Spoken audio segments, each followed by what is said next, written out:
Preface, Part 1. This book began as a search for memory.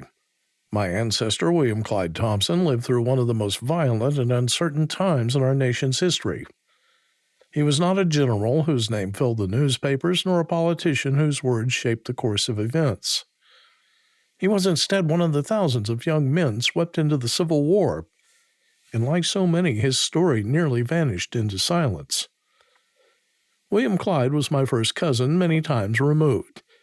His survival did not shape my own family line, but it shaped the destiny of thousands of others.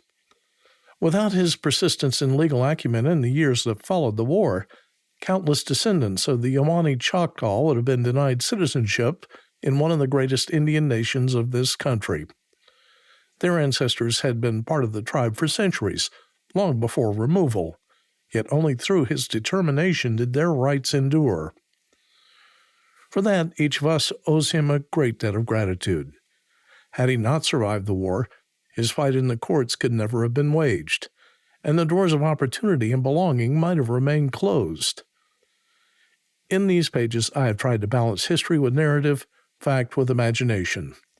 Where the records are clear, I have followed them. Where silence reigns, I have written what might have been, always guided by the character of the man and the people who shaped him. This is not only a story of war, it is a story of the Choctaw, of resilience, of injustice, and of endurance. It is offered as both a family remembrance and a contribution to the larger history of the Yowani Choctaw, whose voices deserve to be heard.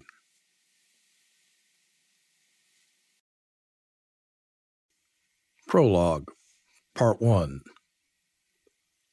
Before the legal battles and before the struggle for recognition, there was the war. This first part of the story follows William Clyde Thompson through his youth in Mississippi, his induction into the Confederate Army, and his survival through some of the bloodiest campaigns of the Civil War. Though he was not destined to be a general or a figure whose name would appear in school books, his endurance mattered. Without surviving the war, he would never have been able to carry forward the legal fight that preserved the Yowani line within the Choctaw Nation. Thousands of descendants alive today owe their standing to the persistence and survival of this one man. Part 1.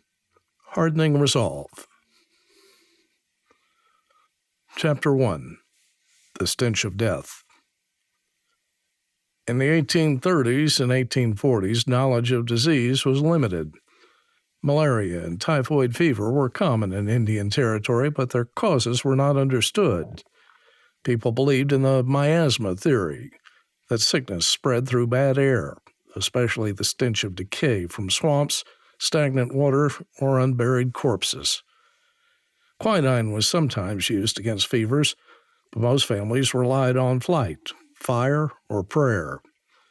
At Fort Towson, when fever struck, bodies often outnumbered coffins, and the air itself was feared as deadly.